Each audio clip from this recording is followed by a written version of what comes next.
another live stream. Pretty cool. We've been doing this ever since the big C, to be fair, and it's been great fun and a huge addition to the channel, and I just very much enjoy it. And better still, we've got a pie. I know, and I don't think we've done it. The pie we've got is a Herbert Adams pie. Look at that, posh, from the supermarket, made since 1900s, I think it is. No, 1969. Terrible eyesight. 8-hour slow cooked gourmet chunky sous vide beef in rich gravy. Beef, basically. But we'll cover that again a bit later on. Let's see who's in the workshop first of all. Who knows? I might be on my own. Oh no, Mr. Roll. Good morning, Simon. Welcome back, sir.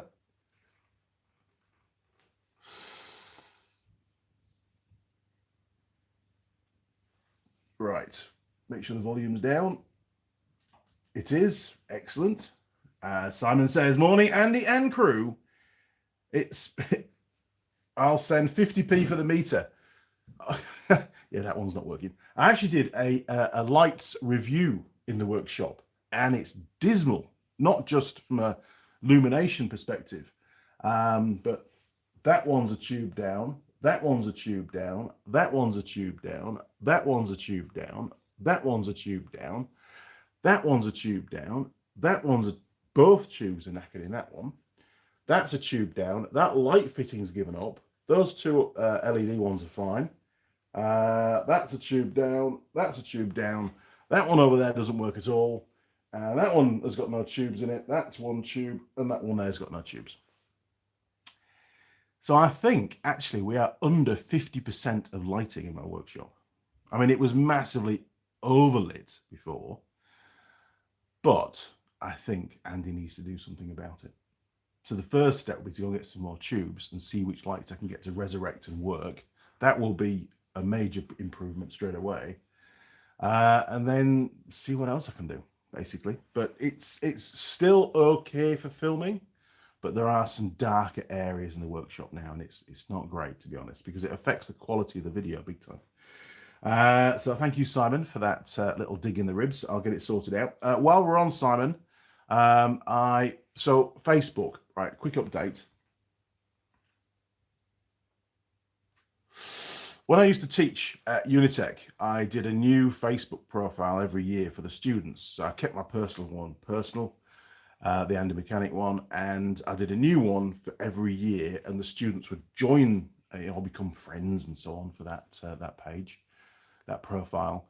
And then every day I would post stuff on there to do with their course, course learning material and schedules and timetables and all that kind of thing, and updates and stuff. It was really, really good. The students loved it. None of the other lecturers did that kind of stuff. And since my Andy Mechanic, the original Andy Mechanic Facebook profile got hacked and then got blocked because they posted something that they shouldn't have done. Facebook are not interested. Tried. They're like, nah, sorry, mate, you posted it. And it's like, I didn't post it. It wasn't me. But anyway, not to worry.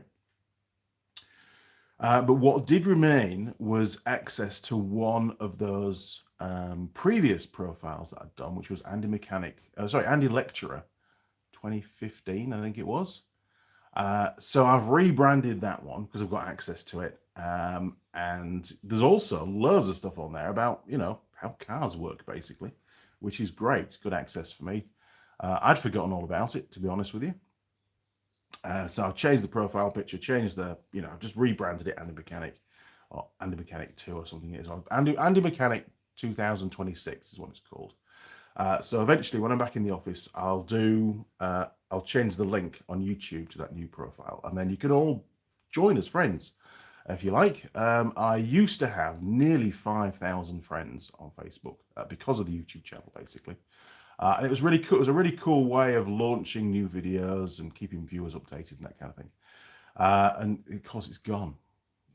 So I've got to build that all over again, which is, I'm very dubious because, Facebook profiles get hacked. That's the second time mine's been hacked. So it takes away the security a little bit. You think, well, all that work and effort to build it up, really worth the hassle. But it is worth the hassle because it gives me Messenger, and it allows the viewers to message me. Simon, Steve, Steve Scott, lots of viewers, Roger, you all like to message me, and regardless of what I'm doing, I'll try to get back to you as quickly as I can. So if you can find it without the link, Andy Mechanic 2026, go find, send a friend request, whatever, and then you'll be able to message me easily. Simon, long story short, I have sent you a message. Same for Steve Scott, Simply Diagnostics. Sent you both messages on the new Messenger profile. Don't think you've seen them yet. So they're probably hiding in the background somewhere, and you've got a message request because you're not friends with that particular profile. So yeah, complicated stuff, honestly, but we'll get there. So yeah, an Instagram, just not concerned at the moment, to be honest. Purple Monkey 1974. Hello, everyone. Good morning, Purple Monkey. Welcome back. Simon, it's getting harder in the UK to get tubes. Really? I think we're okay here. I mean, they tried to. I think the last time they gave me the option of LED type tubes. Stupidly expensive. Don't want them because I've tried them. They flicker like mad on the camera. Much worse than a standard tube, so that's not going to happen. Mr. Heaps from Invercargill. Roger says, good morning, Andy and crew. I'm off to remove a 2-post hoist from a shed to bring home for my shed today. Fantastic. That is awesome news. Now, what do I know about 2-poster hoists? Okay, so ideally the cables need to be certed. You need to get them checked. Roger will be like, nah, it'd be stupid and it'd be fine. Yeah, okay. I mean, just at least, Roger, make sure that ratchet system, the safety lock system works, because there was a guy in our village many, many years ago, a little village called Sheriff Hutton in North Yorkshire, about, I don't know, 10 miles north of York or northeast of York or something. Richard III's castle, one of his castles, what's left of it, was there. Lovely village. Really enjoyed growing up there. On the main crossroads, where the main road runs through, just before you got to the corner shop, the crossroads, on the left, there was a little tiny village garage. It was basically a bloke that worked out of his, a glorified shed. And he had a single post, hydraulically lifting car hoist. And as a kid, I used to cycle past and see him working on cars and stuff. And one day I saw him turning the car around on this single post hoist. And I thought, well, that's pretty cool, because I'd grown up in a garage where they had 2-post and 4-post hoists. And that's pretty cool, pretty nifty, and it raises and lowers and does all the normal stuff that a hoist does. But anyway, one day the doors were shut and he wasn't there. So I asked around, I said, where's the old bloke gone? He's always working on cars. Oh, bit of a sad story. The hoist came down on him and crushed him. Now, as like a 9-year-old kid, that's not a nice thing to be told, but could have gone on holiday, right? Could have moved houses, but no, he died. Thanks. But the old hydraulic hoists didn't have that safety system. The single post ones, that if they got a hydraulic leak or a hose blew or a seal blew, boom, down it came. And he died. Another friend of my dad's, or if it was the husband of an employee at the garage, Heather's husband, I forget her surname. He was jacking up a truck that had been modified for carrying horses, and he was using a jack. I distinctly remember this now. He was using a very large sort of truck-sized trolley jack. We used to have one for the Unimog, and he bought it as part from the auction when my dad's garage closed, Norman Anchors. And unfortunately, again, he didn't use axle stands. So the jack failed, down came the truck. I think he was killed. If not, he was really badly crushed and injured. It wasn't nice at all. I was obviously a lot older by that point. But jacks are dangerous and hoists are dangerous. So be careful, Roger. The only other thing that I know is obviously 2-poster hoist, the 2 posts bolt down to the concrete, and there's a minimum thickness, minimum depth of concrete, and it has to be that deep for a certain size on the ground. So you can get, if you're not sure, you can get your concrete seismic tested. It's not cheap. Or if you're putting it somewhere where there isn't concrete yet, and you're going to put 2 concrete pads in, then, you know, or one big oblong pad is probably the best idea. Then, you know, do some research, find out what the minimum specs are for that hoist, because you don't want it coming down, Roger. It could be safety, right? Safety third, as Eric says.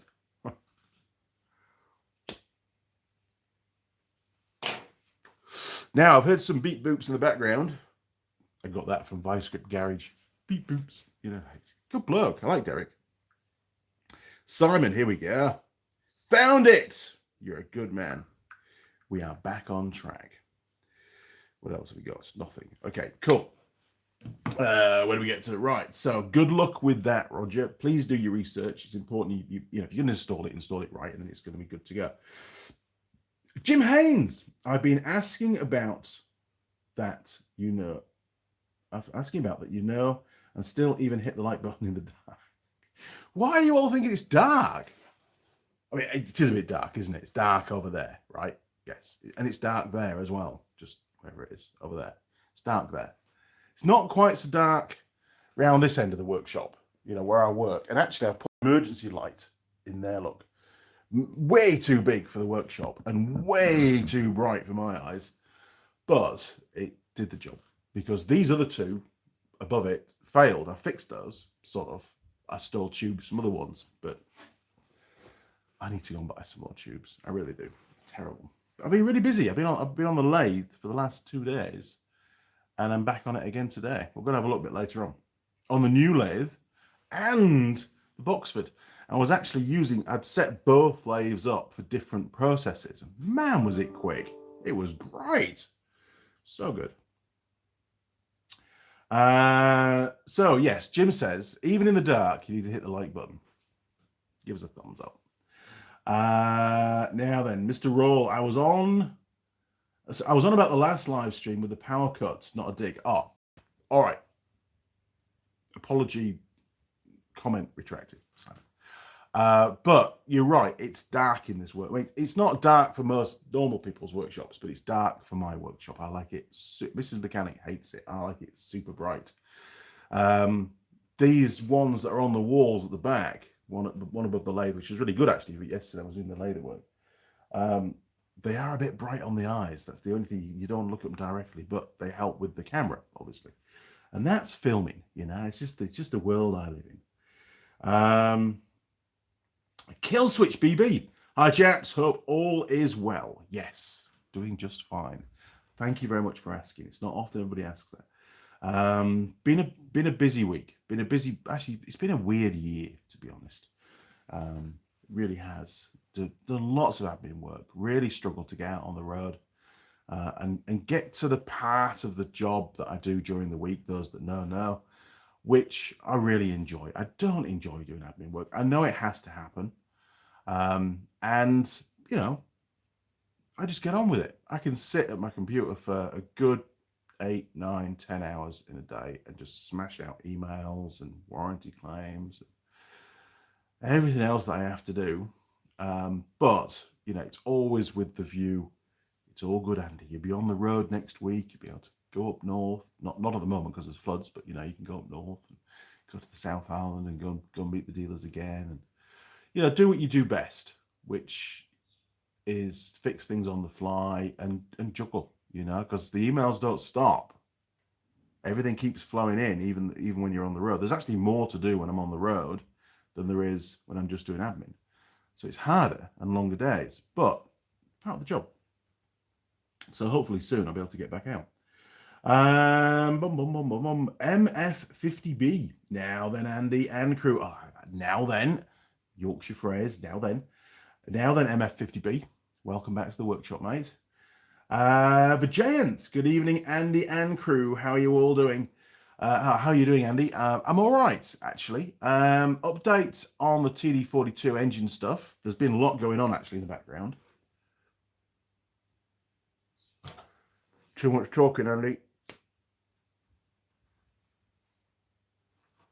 And not enough smoking. There you go. No, don't advise it. It's way too expensive these days. So we've done a fair few of the checks. There's still a lot of checks still to do. I've just taken a bit of a break, essentially financial break, because I need to get a straight edge. We found a Starrett one, which is $460, and it's 800 mil long, which is what we need. We need something minimum 700. So all your standard ones are 4-cylinder engines, not long enough. So there's that. I need a 75 to 100 mil micrometer. And what else? There's one other thing we need as well. Oh, yes, I need another bore gauge, intermediate, to do the valve lifter bores in the block. So there's 3 pieces of kit we've still got to buy. And I'm just holding off because I spent a lot on the last lot. As sad as it really pains me that the videos that I've produced on the TD42 engine, not so much the removal ones, but the inspection ones, not very popular. And I thought they'd be really popular. I thought they'd be, oh, that's cool. Interesting to see how to do that. Times have changed, people. I was talking to Mrs. Mechanic about it. And when I look at the viewer age profile against those videos, and some of them have not enough views to get that data anyway, but the ones that have, it's all the older generation that are watching them. The young kids are just not interested. They don't care how to measure valves or valve springs or whatever, which is weird. It just, when I did the ones on the RAV4 years ago, similar kind of measurements. And I think, to be fair, these new videos are better, but that's for the viewers to decide. Those videos have had loads and loads of views. I'm sure they've been out a lot longer, but they did get a lot more views early on. Now, there's lots of different reasons for that. But I think one of the reasons is there's just less interest in the world from the next generation on how to fix engines or how to inspect them, which is a real shame. The world is very, very quickly running out of good techs.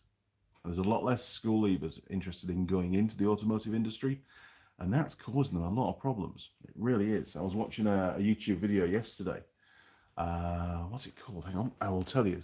I watch a few, actually. Boom, hang on. What's he called? Aging Wheels, right? Good lad, done lots of really good videos. He's learned a lot and knows a lot about EVs and EV batteries and charging and that kind of thing. And he had was it a Colorado EV Ute? I forget. Anyway, a white one, right? It's supposed to be I think it's the largest battery in its class. Best for towing, that kind of thing. Not that I'm promoting EVs because, I don't do that. But it has 2 battery packs, right? And it can configure them in 800 volts. So in series for 800 volt DC charging, or in normal mode, it's 400 volts. It connects them in parallel, sorry. Too early. And anyway, that particular feature stopped working, which meant he couldn't charge the battery pack at 800 volts. He took it into a dealership and he explained it to them really well, like he does on his videos, I'm sure.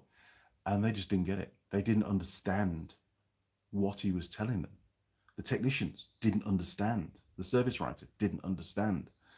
So there's still, very poor training, in the main. I'm talking overall. I'm sure there's some really good experts out there, but there's the general technicians that are working on these machines. They don't know. So all they did was go outside and plug it into a 400 volt charger, charged it from 70 to 80% and said it was fixed. No, mate, it does charge. It just doesn't charge at 800 volts. So anyway, it eventually got fixed, but I don't think they did anything to fix it. A software update. But then it failed once again after that, but only once, and it's been fine since. But anyway, you don't need to know that. You can watch his video. But it was interesting to see. It highlighted to me that there just isn't the knowledge base out there on this new style of vehicle,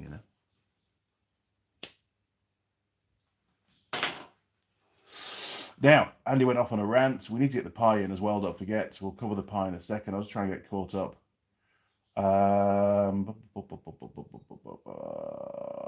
Right, Simon. Set the Facebook recovery address as email address. you don't access on any home PCs. I know it's, yeah. In actual fact, I don't even know where that recovery email address is for the Facebook that I've got now. It might even be my old Unitech email address, which I don't have access to. So I don't know. If it asks me to put it in when I log in, I don't know what's going to happen there. Yeah.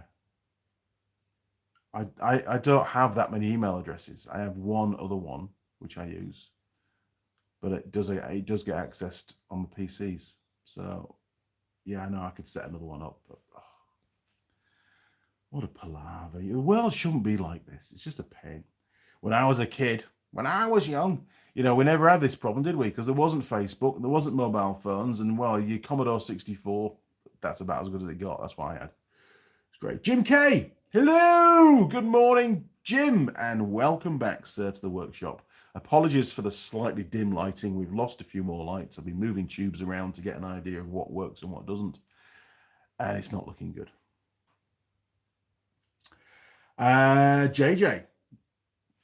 Morning, Andy and crew. Good morning, JJ. Good man. Thumbs up. Roger Heaps.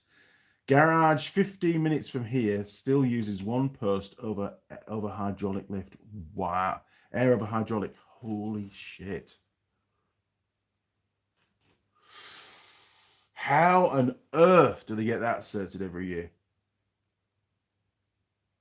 I mean, you couldn't install one of those now. There's no way you get away with it. But I suppose because it's historic, they've let them do it. And maybe there's some kind of ratchet system, safety system that they've fitted. But yeah, dodgy. Purple Monkey, Vice Grip Garage mentions tips and dips.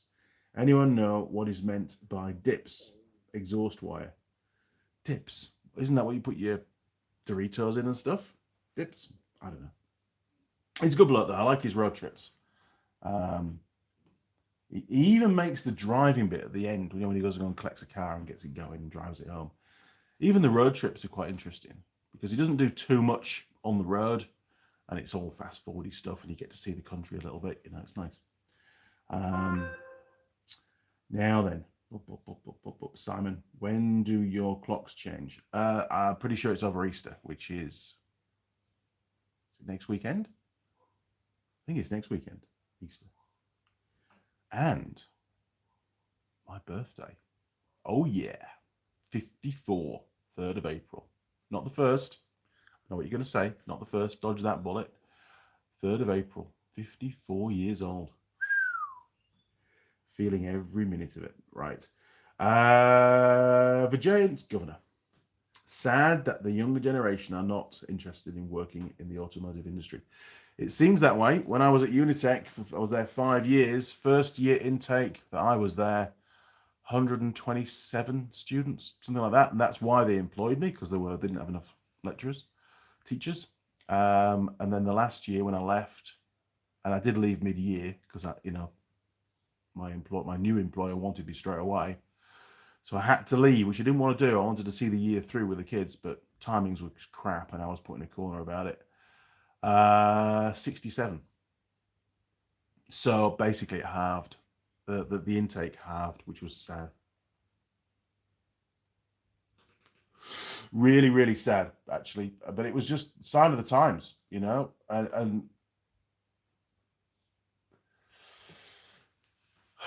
can I say this? I think the general feeling, because you always get, I'm going to reword this, you always get a percentage of the new year's intake of students who are not really there to learn about automotive stuff. They like cars, right? But it's an excuse for them to not have to go out and get a job, because the parents have said, you've got to get out of the house, you're 23 years old, you've got to go and do something. And then, I don't want to get a job. So they just, I'll go and learn something. I'll choose cars because I like cars. So they're on the course, but they're not really putting much effort into it. Their attendance is pretty poor because they keep bunking off. And I tried to weed them out pretty early on because it was a waste of their life, the waste of a year. They should really go out and get a job if they're not interested in learning. Or choose a different course. Learn something that you can actually, that you're interested in, that would lead to a job, And I think that proportion of students, or the number of those students, didn't really change as the numbers dropped. You know what I mean? So there was still, let's say, for example, out of the 127 students, there might have been 20, for example. I'm just picking numbers here, that had enrolled because they just like cars, right? But that 20 sort of didn't really drop much, if anything, with the 67. So, you know, you were trying to teach a larger proportion of students in your class that weren't really interested, which caused more disruption in the classes. You know, you had to reel them in a little bit now and again. Yeah, a very sad time, and very much a sign of the times. I mean, step across to metalworking. You know, the college that I bought the lathe from, which works brilliantly, by the way, did something weird yesterday, but we'll ignore that. Motor related. I was playing around with the speeds, and I was machining away, and it all of a sudden started to vibrate really badly and make a weird noise, and then shut down. Safety thing popped. Nothing had jammed, you know, and turned the power off, turned it back on again, and it was fine. So I don't know what was going on in the motor, whether the brushes are a bit worn and it was arcing or something. I don't know, but a bit wary at the moment. A bit wary. But it performed for hours after that without any issues. So it was just maybe an oddball, an odd occurrence. I don't know. I'm not an electrician. If it blows up or smoke comes out, I'll let you know. But massively more powerful. Man, I can machine off. What was I doing yesterday? With ease, turning down a solid aluminium bar. They're over there. We'll have a look later on. With ease, 0.8 of a mil in one cut. So that's 0.4 cut to achieve a reduction in diameter by 0.8. It's accurate. Everything's in metric. Boxford, I don't think it is. I can hardly read the scale on it anyway. A bit of a revelation to be able to actually turn the dial to what it should be for the size that you want, and do the cut. Checked it with the verniers. Pretty good, actually. You know, 0.01, 0.02 tolerance. Very, very accurate indeed. So there's not a lot of play going on in that lathe. It hasn't done much work. It's just a bit old. 92, I think it was made from memory. So a phenomenally good buy, and came with so many cutting bits. You know, I still really need to get a quick change tool post sorted out for it, but that's not urgent. It works. Some good news as well. I managed to swap the drill chuck and the Morse taper fitting from Sheldon the mill, and it fits the new lathe. So I've now got, and I was boring with it yesterday. I'll show you the bit I was using. Very cool bit. Brilliantly and accurately. Whereas on the Boxford, it's a little bit lightweight for the boring side of it with that particular bit. It struggles. It's underpowered, so you've got to be careful as you do it, otherwise you can overload the lathe. And there's a bit of movement until it settles down, you know, when you first make contact. But the new one, bloody good. How it should be. It's great. Where do we get to? Simon. The skills shortage. A local bud company had me in this week to do an injector thread repair after their attempt failed. The place has 50 buses and 5 fitters. Holy shit. I actually employed an ex-bus fitter. Can't remember his name. It was a short name. Wasn't Ted, wasn't Jed, something else. But he was a bus fitter, and he was working on a bus in his younger years, and one of the airbags blew, and it made him deaf in an ear. Remember that bit? Yeah, there's just less people around, less knowledge base. Oh, no breakfast yet. Oh, pie. Let's put the pie in. Right. Because the comments are going to keep... I can't catch up. You guys are too fast. Not that I'm complaining. I enjoy the comments. It's what makes the live streams. Okay, so we've got a Herbert Adams pie. This is off the box. It was a twin box, so the box is still in the freezer. Since 19... Jesus Christ, it's small. Sorry, 1909. I thought it was 1960. So since they established 1909, gourmet, 8-hour slow-cooked, chunky sous vide beef and rich gravy. I don't know what sous vide means, but it's got the word beef, which is good. In rich gravy. It's on a plate. Mrs. Mechanic put it on a plate for me. Look at that. Okay, so the pie. It's been defrosting in the fridge overnight, so it's going to need the full 23 minutes. Very, very structurally. You hear that? Structurally sound. Hopefully not still frozen. So yeah, we'll wait and see. 400 grams for two, so it's a standard size pie, 200 grams. Okay, turn you around, 3, 2, 1, boom. Okay, let's get this pie in the oven.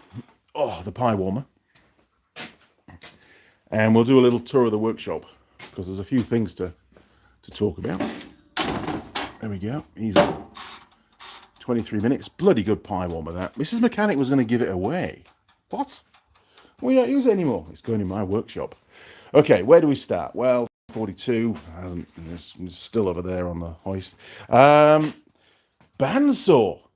Wow, hidden gem. So that's what I was cutting yesterday. A little bit smaller than the stuff we did in the video. But the good news is I've reinstated the dribbly cutting oil stuff. And I had to make a new clip over here. Look, a little aluminium clip.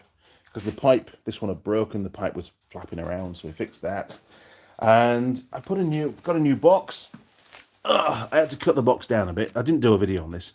I had to cut the box down and then remake, because the old box it had holes in it. You know, it was all cracked and stuff. That's why it wasn't holding the cutting oil. Check the pump. Pump works fine. Got the drain back. Got the feed. You know, it's working absolutely brilliantly. And there's tremendous amount of flow. You can adjust it obviously on the tap, but of course it all dribbles down and it goes down the hole and back in, and it just works fantastically well. And it even cuts off. Oh, I fixed the belt cover. It doesn't rattle anymore when it's working. I had to do some panel beating because it was all dented up here, so tapped all that back out again. It all came pretty true. The hinges were knackered. Didn't have any hinges, didn't have time to make any new hinges, so I just drilled it and bolted it up because it's not often I change the speed. And to be honest, I quite like it in the slow speed mode. You know, it's not like I cut hundreds of pieces every day, so you know, we'll just leave it in slow speed. The blade has really come back. It's straightened up extremely well. So that saved me about $100, I think, for a new blade. Something I sort of jumped onto Google to price one up, and it ranged from like $45 to $145. So I think it's probably gonna be about $100. The cut is really good as regards the angle. You know, it's a nice straight cut. Keep checking it when we square. I did not think that machine was really gonna be any good. It was cheap. It had been studented. There was a few problems with it, and just a massive success. So pleased with it.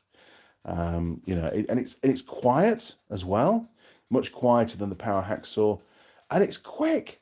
It doesn't take long. It's all quite refined the way it cuts. You know, power hacksaw just shakes itself to pieces. You know, it wanders across the workshop even with the brakes on. You know, you set it off over there and it ends up over here, tapping you on the back. You know, when you're on the lathe, it's this thing. I can just set it off. Doesn't go anywhere. Brilliant. And I'm very happy with the new base that I made. I think that really improved the stability and being able to move it around so much easier. You know, it's great. One thing it really could do with is a longer cable on it. So I'm going to replace that at some point. Yeah, maybe one that's maybe twice as long, and then that way I don't have to worry too much about positioning in the workshop. It makes it a bit more flexible. Okay, so the lathe. What can I say? Look at all the swarf. I was a man on a mission the last couple of days. Absolutely. That's pushed down. That's packed down is all the stuff under there. Absolute monster of a machine. Very, very happy indeed with the purchase. This is the boring bit. The cutter that I'm using. Super sharp. Bought that a few years ago for a particular job. 39mm diameter. And it just chomps through the aluminium. Absolutely. Just punches a hole straight through it. Very impressed indeed. Chuck's great, nice and smooth action all the way through. It's not damaged in any way internally. Took me a while to get the hang of setting up my bits. I've got my parting tool in there at the moment. That took a bit to set up, to be honest. I ended up, because when you install a parting tool, you know, you've got to be dead central to the center line of the workpiece, or the center of the chuck. You know, it's got to be lined up properly. It's got to be perpendicular to the. So there's a bit of setting up to do. I was a mil below, so I just took one of my feeler gauges that's a mil thick out and slotted that in, because I don't really have a lot of packing stuff. I'm not used to doing that kind of stuff anymore, so a bit limited on the packers. But yeah, great machine. 3-speed change on the belt down the middle of the screen now, and then the belt to the left is the one from the motor, and there's 2 speeds from the motor as well. Plus, of course, you've got the back gear as well. So it's essentially got 1, 2, 3, 4, 5. It's got what, 10 speeds? And that's right, 10 speeds. So yeah, 1, 2, 3. So it's 6, 12 speeds. 12 speed. You forwards and backwards is up here, which is pretty handy. The emergency stop, which I had to use at one point yesterday, is because normally I stand just to this side, you know, away so anything that flies off doesn't get you. It's completely in the wrong place. It needs a proper emergency stop button, probably putting up here somewhere. You know, would be great.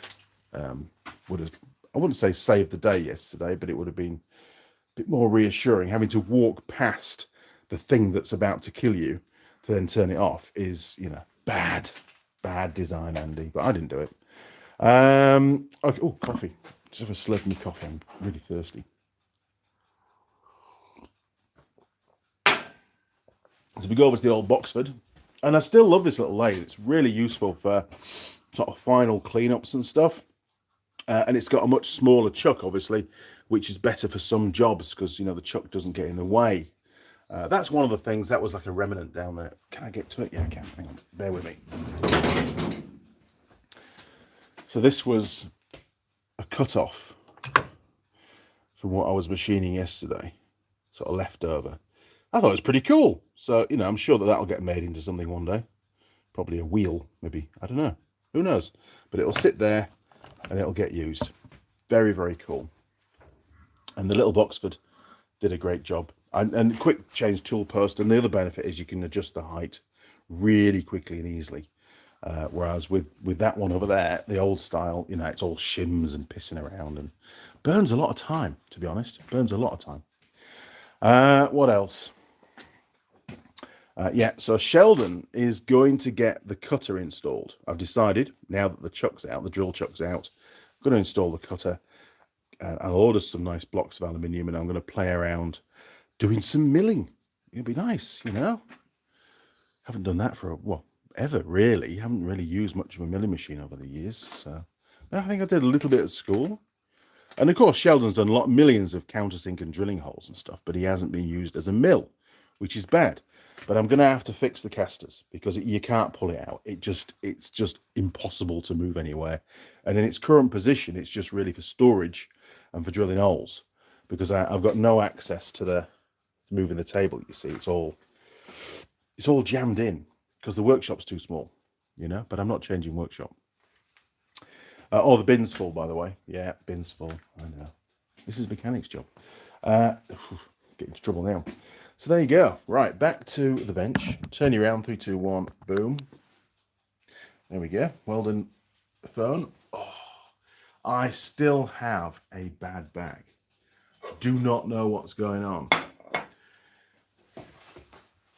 Oh, it just slows me down. Doesn't stop me. But if you hear me swear, it's probably because of that. Now, where do we get to? Oh, my word. You guys have been busy.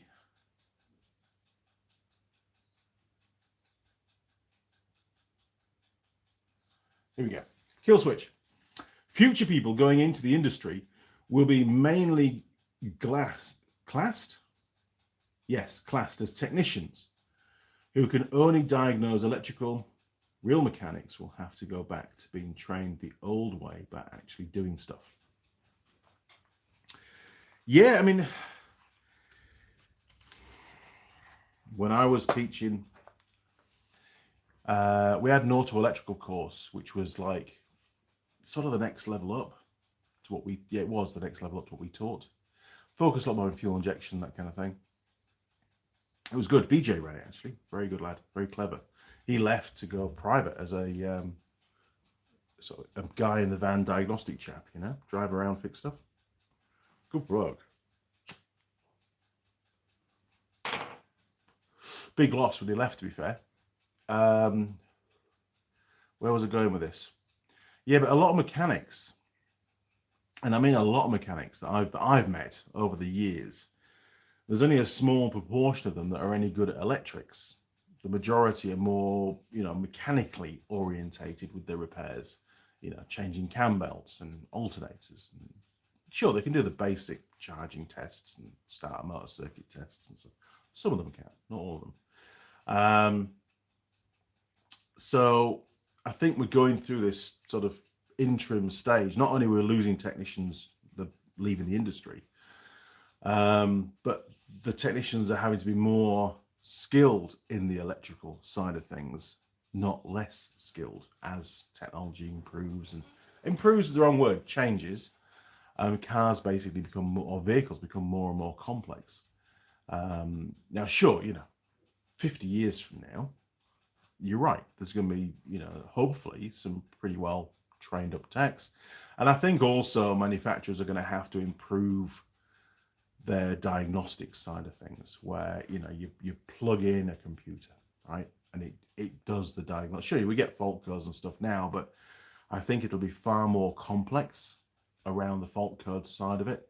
And the technician, the fitter, will just get told, change this module, change this wiring harness, change this. The actual diagnostics will be done by the computer, basically, not by the technician. It's already sort of going that way now, but I think it's going to get a lot further towards that. You know, I think it's very quickly changing. It really is. And this whole fuel crisis thing, you know, I mean, fuel is so expensive at the moment. Luckily, you know, doesn't really affect me too much, which is nice. But it's affecting a lot of people. Ben, you know, Ben's like, this is getting stupidly expensive. Diesel is, what was it here? On Waiheke Island, now I know this is an extreme case, but on Waiheke Island, which is just off Auckland, they hit $4 a litre for diesel. In the rest of the country, it's about I think it's $3.60 in Taupo at the moment. It was $3.30 in Taupo when I last went there, but I checked online, it's now $3.60. And diesel is now more expensive than an unleaded 91, which is unheard of, to be fair. So, you know, there was also a post on Facebook again, a dealership in Taupo. So again, our nearest town. An EV dealership, so they only deal in electric vehicles. They might sell a few hybrids, don't know, but the post was about EVs. They sold everything. Their entire inventory of EVs sold within a few days. Absolutely unheard of. Clearly panic buying. So is that the motive? You know, is that what's really going on? You know, is it about, it's not about securing more fuel. It's actually about steering the masses into EVs, because it's started to wane. Let's face it, you know, the current EV owners some of them were getting a bit, you know, it's not really as usable as my normal car used to be, and it's depreciating really quickly, and blah blah blah. And all the disadvantages started to come to light, and people, I think there was a survey done of about 50% of people that owned EVs that previously had normal petrol diesel cars would have, if they could, would prefer to switch back to a normal car at the time of the survey. So there's a bit of unrest going on. There's not a lot of customer satisfaction going on. You know, they're not. They've sort of been lured into the purchase, duped a little bit by all the posh marketing and advertising, and the government's giving subsidies and spending taxpayers' money doing it and things. So you got to feel sorry for some of them. But, you know, at the end of the day, if you do your research and look at the ranges and look at the running costs and look at the life expectancy and look at your insurance costs and look at the chances of the car being written off if it's in an accident when it's an EV, you know, all this kind of stuff, if you look at that, it's not a good picture. It really isn't. Anyway, we went down a rabbit hole. Richard Perry. Morning, Andy and crew. Where is it? Where is it? GB badge. There you go. Look, GB badge. Thumbs up. Cheers, mate. Welcome back, Richard. Good to have you on board, sir. Kill switch. Continued. The old way of thinking things, taking things apart from a young age. I've taken, Simon, I know you're going to chip in now, right? But I've taken so many things apart just to learn and try and understand how they work. They don't necessarily always go back together, do they? And that's been a trait of my character ever since I was could first pick up a screwdriver, right, and use it as a screwdriver. My dad's dad, we used to call him Grandad Plugs, right? And he was called Grandad Plugs. I used to call him Grandad Plugs. Mum will be laughing. There'll be a tear rolling down her eye now, I'm sure.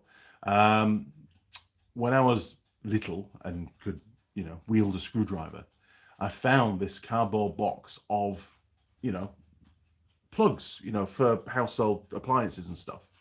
And in England, back in the day, it was quite accepted that a normal human could wire up a plug, right? You know, you could go out and buy a plug and wire it on, fit it to a wire and turn it on, plug it in, and you were quite capable of lining the 3 wires up and fitting them to a reasonable standard that was classed as being safe. The world's changed, hasn't it? All these sealed plugs now. So as a kid, you know, whenever we'd go and visit, I'd go and find this box of plugs, go and grab a screwdriver out of his garage, and I'd take them apart. You know, I'd take the cover off and I'd take all the little screws out and take the fuses out and stuff and put them back together. And then he gave me a bit of wire and some wire strippers, not side cutters. They were too dangerous for little. I'd put wire strippers, and I'd wire up plugs. You know, as like a 6, 7, 8-year-old, just for the head, just for the fun of it. And I used to love taking things apart. I absolutely love taking things apart. I mean, littered around the workshop, there are boxes labeled up with things that I've taken apart that I know I can fix, that just need some new parts.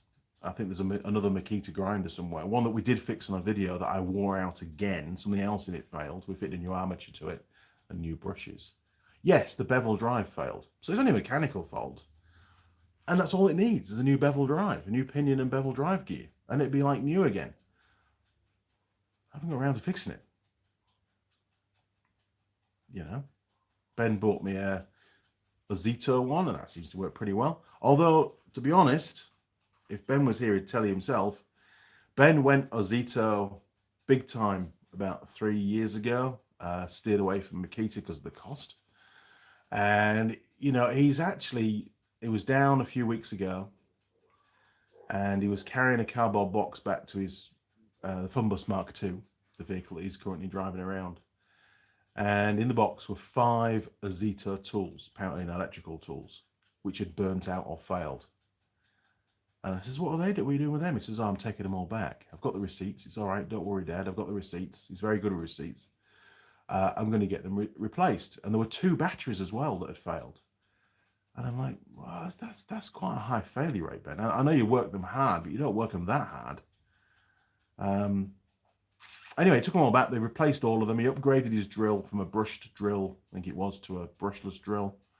Paid a little bit extra for that. But they wouldn't take the batteries back because the batteries he bought, so it turned out the receipt that he had was for a 3-pack of batteries, and he was only taking 2 back. And I said, well, surely they could have just got a 3-pack of batteries out of stock and just given you 2 of the batteries out of that to replace the ones that had failed and put the 2 failed ones in the pack and then sent the pack back under warranty. No, they have to have 3. I said, that's a bit unfair because, you know, you shouldn't have to wait for all 3 to fail before you can get a refund or replacement. But anyway, he says, oh, don't worry, I've got another failed one now. I'll take it back with that one. In fact, the third one that failed, so he told me, because he borrowed my Azito grinder, because his has failed, was the battery that was in that had come with my Azito grinder. That's done hardly any work at all. So not actually that impressed. I mean, the Makitas have been absolutely brilliant. Sure, I've worn a few of them out over the years, but I've worn them out. And it's totally justified. They've lasted for years and years and years. So I think Ben's starting to think maybe that the Azito brand actually maybe wasn't the best way to go. I don't know. I'll have to ask him when he comes back. I mean, it's all well and good while the warranty lasts, but you know, you've got to rely on your tools, haven't you? Now then, Roger Heaps. He has a steel pipe that he pops in to prevent it coming down on that hoist. Holy shit. Yes. Well, it gives you a bit more peace of mind, but even so, one day you might forget to put it there.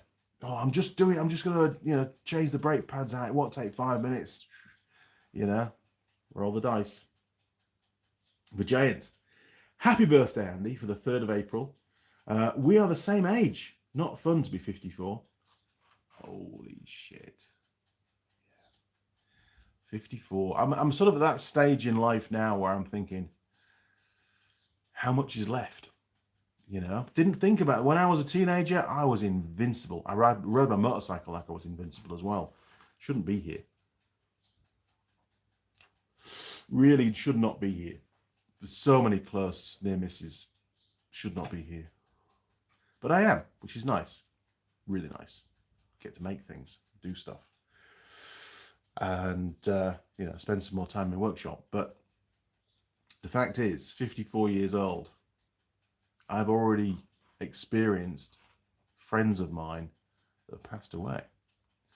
And it sort of sends it home, that life is fragile and you don't know how long you've got. So make every day count is what I say. Do the best you can. Thank you, Vijayant. Appreciate that. Mr. Rule, the big Colchester lathe, 1mm cut in stainless. Whoa, the new lathe will be MT3 then. Holy shit. 1mm in stainless. That's bloody good going. I wonder what Sheldon's lathe will do, because that's massive. I'll have to ask him. If he pops in, I'll ask him. That is very, very cool. Yes, MT3 for the taper. Must be.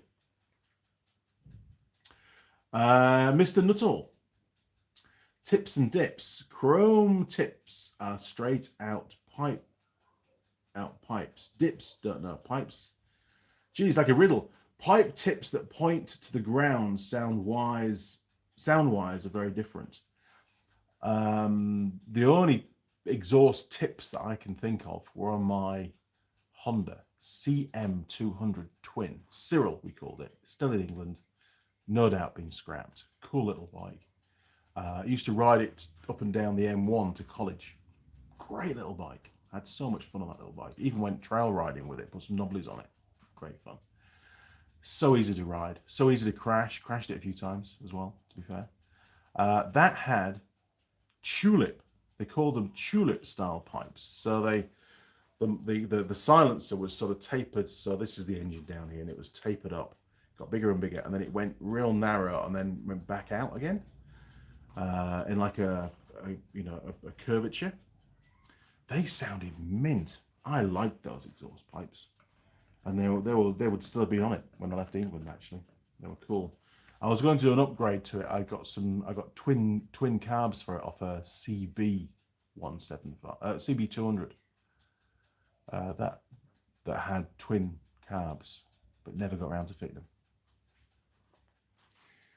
Would have gained, I don't know, a quarter of a horsepower. Would have been even better, but I wasn't riding it then, so it didn't matter. They're in an ammo box in the potting shed. If anybody's watching from where I used to live, that's where they were. Ooh, there goes the pie. Here we go. Simon. Sous vide. Probably pronounced completely wrong. Sounds French. Boiled in a bag at 62 degrees C. Well, there you go. Boiled in a bag beef. Great. Sounds cheap. You could get boiled in the bag mince. Remember that stuff? Boiled in the bag mince. Mum used to cook that all the time. Just remembered that. That was totally gone out of my brain. Purple Monkey, 1974. Tips and grips. I think glass packs for grips. You guys have lost me. Glass packs? What are you on about? I have no idea. Simon, I'm lucky to still have one of those little places that will make a bandsaw blade to size close by. Holy shit. That's pretty cool. I did check the length and size and dimensions of that blade, and they are available online. So I'll probably go and see Asmus. The lads at Asmus, they're really good. They'll be able to source me a new blade. Or maybe Jared. Jared could probably get me a blade, actually. I haven't seen Jared for a bit. I'll have to go and pop in and see him. We all know he's going to ask me about his go-kart, right? But believe it or not, that project may well kick in the next few weeks. It might. We will see. The neighbour's dog's going ballistic, by the way. You might be able to hear him. It's the old one. Just likes to bark all the time at everything. Purple Monkey. The new saw base looks quality. Thank you very much. And it wasn't even a fag packet design, right? It was a on the fly, let's make it as we go design. Turned out great. Somebody asked me in one of the comments, actually, that I should have put the wheels more down the long sides rather than off at 45 degrees from the corners. I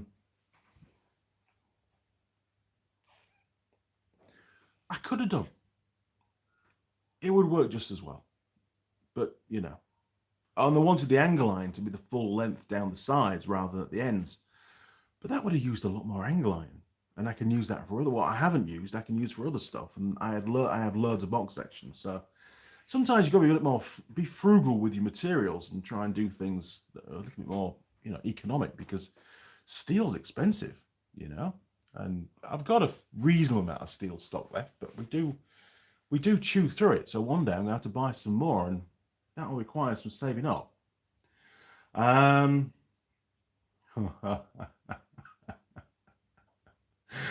Oh, Simon, looks like you're making shock spacers. Me? Making shock spacers? No, I wouldn't be doing that. 1.76. £1.76. You put the pound sign. £1.76 a litre in the UK, gone up 17 pence in 2 weeks. It's pretty comparable, isn't it? I think, really, when you double that up, what's that? Probably slightly more expensive in the UK than it is here, then. Actually, New Zealand traditionally has always been a bit cheaper on fuel than the UK. So that's probably where that variance comes from, but it's still it's extortionate.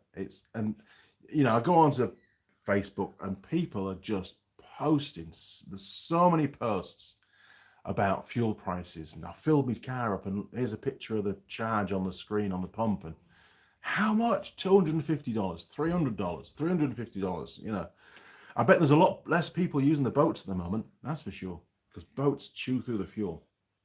Thank you, Simon. 17p. JJ, Trump helped his mate Musk out with his EV sales issue. He did. And that was the point I was trying to get to earlier on. You know, is all this about kickstarting the EV sales again? It's not about petrol or diesel, I don't think. I think it's about EV sales. That's my opinion. Watch this space, right? Scrolling down. Pie's ready, by the way. We're going to have to make the pie. Oh, we're nearly caught up. Simon, as a kid, that's around... as a kid, that amount of stuff I took apart, I'll not mention the... But that's how you learn, isn't it? That's how you learn. What was the reg of the little Honda? I'll look to see if it's still registered. Oh, geez, Cyril.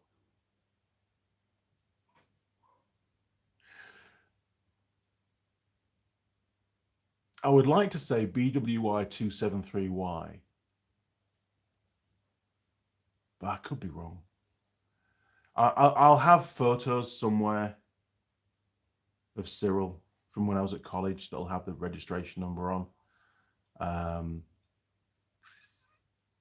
It will have been, I know it's a bit different, the system here in New Zealand, and I sort of forget the technology, the detail of the system in the UK, but they did introduce where if you weren't going to buy road tax for a vehicle, you could put the vehicle on hold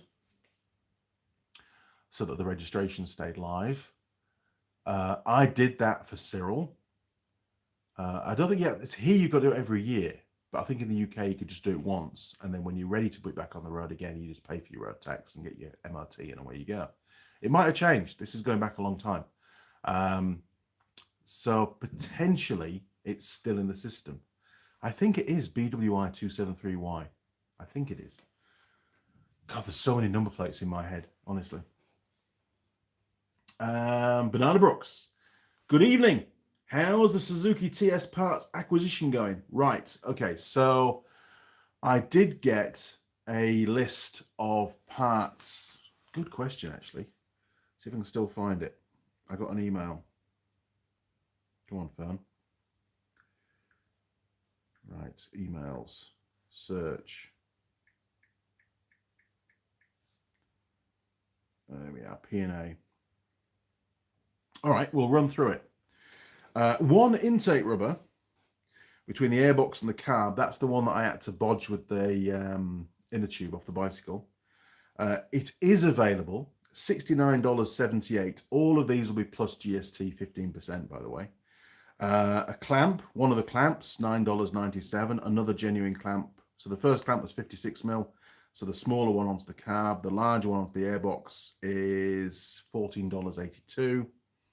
One air filter element, $14.36, cheap, available.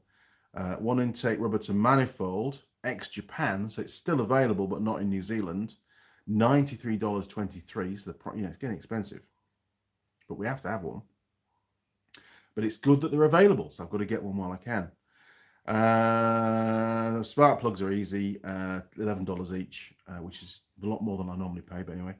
Carb float bowl gasket, $23 just for a float bowl gasket. Fuel tank tap, $78.50. Well, we have fixed that. Maybe I'll leave the one that's on there on. Probably will. The O-ring for said tap, $11. So it's going to be basically $100 to fix the fuel tap, genuine. Brake shoes, $51.73 each, front and rear. New springs, $5 each. Swing arm bushes, need two of those, $26.71 each, probably aftermarket. Two spacers, number 7 on the diagram, $34.78 each. One center spacer, $35.39. Two covers, not sure what they're for. For the forks, $9.78. Two dust seals, $3.32. They're cheap.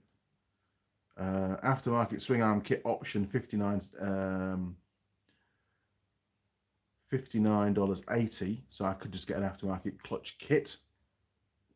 Clutch lever, $33.39. Front brake lever, bloody hell, $49 ex-Japan.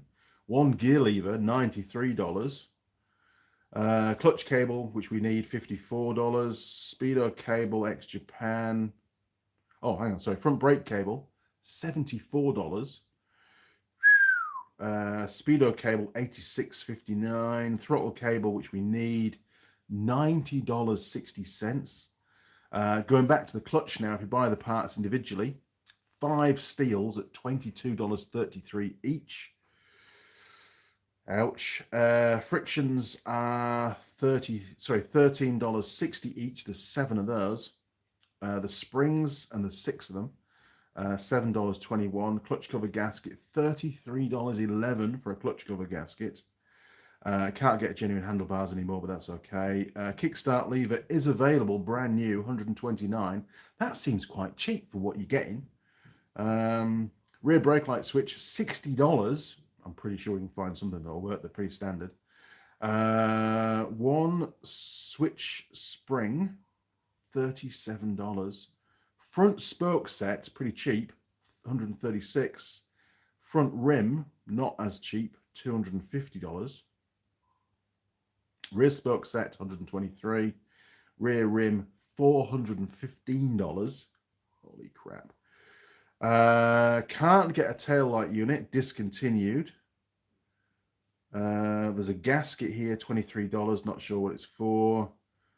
Probably the gasket that goes between the lens and the holder. $23. Sheesh. It goes on. It goes on. Look, it just goes on. I'm gonna read all of it. So I need to work through that list. Bonnie from Kaitai Motorcycles, thank you very much for all the hard work you've put in sourcing all these parts and pricing everything for me. I will get back to you next week on what I'm going to order at this point. I have to be frugal. There's only a certain amount of budget I've got for doing this particular bike. It may well be we order some bits, things so I can make a start. I've got to paint sandblast and paint the frame first. I've got the paint to do that. We've got the sandblasting stuff to do that, so I can get on with that. So I've got to fit the head bearing races. I've got to fit the swing arm bits as well. Realistically, before I paint them, because then it'll avoid any damage to the paint. So I've got to sandblast them, fit the races, paint it. Right, that's sort of the procedure I think would be best. And then I can make a start building the bike slowly. The bike is stripped, by the way. It's all in bits. Did that a couple of weeks ago. Fully stripped. Boxes, the frame's outside. Actually hung up next to the go-kart frame, believe it or not. But yeah, there's lots to do. Anyway, pie. Jeez, it's going to be cold. Turn you around. 3, 2, 1, boom. Okay, let's go and get this pie because I'm getting hungry. Ow. Right. I'm going to be careful I don't crash into that as well. Actually, I must take that back out again. That's not going to stay in permanently because that's just an accident. Oh, look at that. Hello. Oh, no, it's still quite rigid. He's giving me a smile. Here's my pie. Nice chap. Okay. Oh, plate. It's going to have to go on the plate because there are rats in the workshop again. I know. It's bad. Bloody rats. Okay. We've got the score sheet. We are going to score it. Those that have just joined us, this is a Herbert Adams pie. This came from, I was going to say Countdown, but they changed the name. Woolworths, they're called now. Stupid people, nothing wrong with Countdown. They've been around since 1909. So over 100 years they've been making pies. I've only ever seen these in the supermarket. I've never seen them at a pie shop. So hence why we're doing it. I don't think we've done it before. I'm sure we've not done this one before. 8-hour slow cooked chunky sous vide, which is boiled in the bag beef in rich gravy. It sounds posh when you say sous vide beef. When you say boil in the bag at 62 degrees C, it's not, is it? I'm not really a fan of boiling the bag beef. What the hell? Put it in a frying pan or under a grill. Here we go. Right. Quick structural integrity check. So obviously the lid has lifted, and it's lifted in 2 places. Look, 2 places, not one. The base, pretty solid. The lid, pretty good. So we'll go in at one of the fissures here. Look.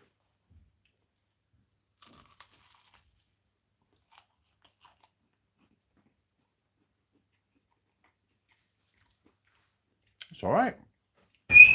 Whoa! Made me jump. God! Heart attack! Heart attack!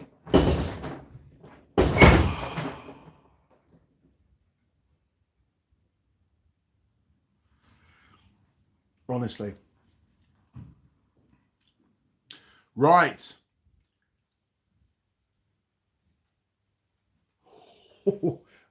She's found me a picture. Cyril is the blue one, right? The blue one. This was at college. I had another one that I used to hire out. That was a 6-volt, the red one. But I am going to have to, I think, unless it's on one of these other ones. Hang on. Oh, there's a good one. That's Cyril. That was a cool bike. Really cool bike. In that photo, doesn't have the tulip pipes on because they were really loud and the neighbours complained. Any with a number plate showing. So I think this is the only one. I'll show you all the pictures, right? This is going to be cool. Sorry, pie's on hold. This is way more important than pie. Because it's Cyril. I've got to take a picture of the number plate. And then I can zoom in because it's quite hard. Oh.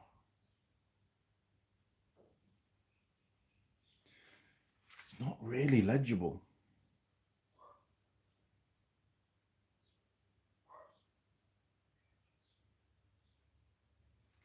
I was close. Let me have one more go. Just bear with me while I try and get the focus sorted out. What a weird live stream, Andy.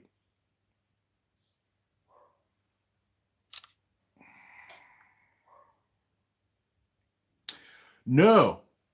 Cyril was close. BWK. Simon, are you there? BWK looks like 29Y. There you go, look. BWK 29Y, I think.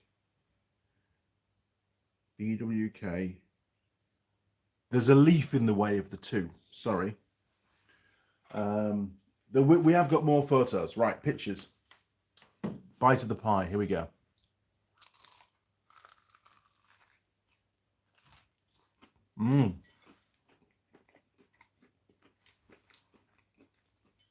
This is mince, people. This is not what I would call a beef pie. It seems to be mince. Okay. Cyril. That was at Mrs. Mechanic's parents' house in Haxby. And I think, yes, he's got the tulip pipes on, look. The tulip pipes are fitted. Very, very cool. That used to annoy the neighbours properly. Right, you've seen that one. That was at college. That was at college second year. Doesn't have the panniers on. There. Here. First year at college with the ammo box panniers. How cool were those? Proper. And he's out there getting a puncher fixed or something. And I'm using the chairs out of the lounge under the panniers to hold the back wheel off the ground. Ingenious. Just don't let the landlord see what we're doing. Because they were probably his chairs. They were cool panniers. And we travelled all over England on that bike. And Mrs. Mechanic would sit on that little tiny seat there, look. And in the panniers, they were full of tools and stuff. Now, this one is in the Yorkshire Dales. And Cyril is configured to off-roading specifications. He's got knobbly tyres on the front and rear. And it's geared down as well. I fitted a much smaller front sprocket and a larger rear sprocket to gear the bike down. So we could go green laning. Yes, and he performed brilliantly. Absolutely phenomenal. Apart from the time when I had to fix it, I think the chain was a bit slack. Something was going on, and there I am in the middle of nowhere fixing my motorbike. Because I had the tools and the knowledge to do it. We were away for a week, I think, that time. It was cold. It was really cold. In actual fact, on the ride back to York, at the end of it, there was an ice storm and freezing fog. I was very cold. He brings back memories, does that one. I would have been 19, maybe 20, 19, 18, something like that. That was Mrs. Mechanic, can't see very well. That was Mrs. Mechanic's bike, SR125 in black. She now has an SR125 in red here in New Zealand, which is not on the road at the moment. It was, but very cool little bikes. And that one, the little 6-volter there, that went out on hire loads of times. Good little bike, actually. Really cool bike. And that car, I believe, the white car was Mum's Renault 21. Story behind that. So obviously I got my driving test, and I got that at 19. So that gives you a rough idea of when that was. I was one of the youngest in my group at college, actually. That Renault 21, I took it to Flamingo Land one day with Emma. And on the way home, there was a humpback bridge. And, you know, it was pretty common practice back in the day, in that era, that you would do a jump on a humpback bridge, whether you were on a motorbike or in a car. You'd always go over the bridge a bit quicker than you should, get a bit of air, because it was more fun that way. Well, I think that was the first time I jumped the Renault 21. In fact, probably the first time I jumped any Renault car. And upon landing, I realized just how soft Renault's suspension was, and it completely bottomed out to the point where the aluminium sump made contact with the road. There was an almighty bang. But the car kept going. We're all good. I didn't even stop. I just drove home and handed the car back to Mum. Sorry, Mum. She'll be laughing now. And it went into the garage. I think Mum complained about something, or it was getting serviced or whatever. Oh, that was hot. Definitely a mince pie. Not posh. And I remember it might have been Harry. If it was, it'd be on the 4-poster. He was the service manager. Or it might have been one of the mechanics. No, it was on a 2-poster hoist, and it was the mechanic to the left. God, Steve? I can't remember now. Sorry, mate. He'd be old now. And he says, Andrew, come here. And I was only, teenage, right? So, happened to be there. What's this? And he looks up, and I'm looking at the sump. I didn't even know it was aluminium. I looked at the aluminium sump of the engine, and I'm like, ooh. And it had fins. Well, should I say it had fins to help cool engine cooling. And most of them had gone. Yeah, just gone. Most of it was flat. Where it hit the ground, the road, it had just filed them all off or snapped them all off or something. I have no idea. Honestly, Mum, what does she do with a car? Sorry, Mum. Threw you under the bus on that one. They probably put a new sump on it. Ooh. Scrolling back.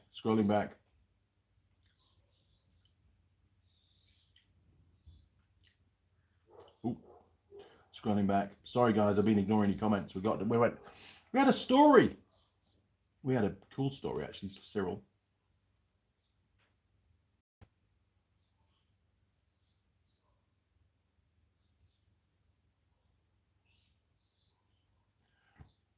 Oh, hang on.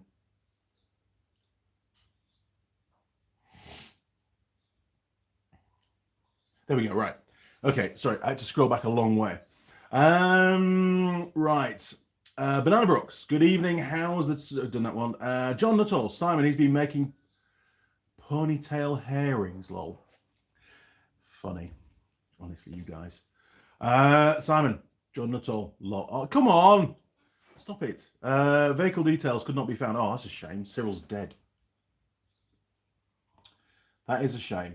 But to be fair, it's been 17 years since I left Cyril in the potting shed under a tarpaulin. I don't know how long it is before they just lapse, and they just write it off. I don't know. But the logbook, all the V5 logbooks, well, they're in the shed in the garden. We had an office in the garden that I built for Mrs. Mechanic. They're all in the filing cabinet in there. So, if you're watching this and Cyril's still there and you want to put him on the road, the V5 ownership documents are in the filing cabinet.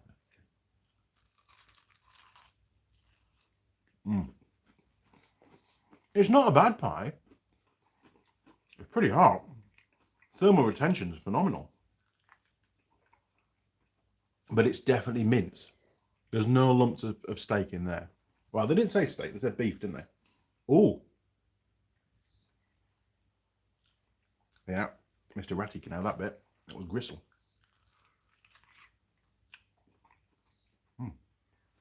Okay. Carry on with the comments, Andy. Okay. Purple Monkey. I can still remember the registration of my first car over 30 years ago. A541 PFO. A Vauxhall Nova. A Nova. Cruising car, those things. Get out on the town, pick up the chicks, right? Very cool. And every Nova was a rally car as well, don't forget, on the back roads. Simon, Purple Monkey, vehicle details could not be found. Oh, that's a shame. Couldn't find his either. That's gone. Sad. Sam's Outdoors. You should do a live with Holly. We did do a live stream years ago with Tool Girl Holly. And yes, we will definitely do another one at some point. We might have to delay the start time. It's proved beyond any doubt that as Holly is getting older, Holly getting out of bed is becoming later. Yes. We did some filming a few weeks ago, and I've not edited the videos up yet. I started yesterday in the morning, but you know, they'll be on the channel in the next couple of weeks. No, 9:30 start. Yeah, that's fine, Andy. No problem. Yeah, no, like 11:30 first day. Really? So she's got to get out of bed sooner, because we end up filming quite late because there's lots to do. But to be fair,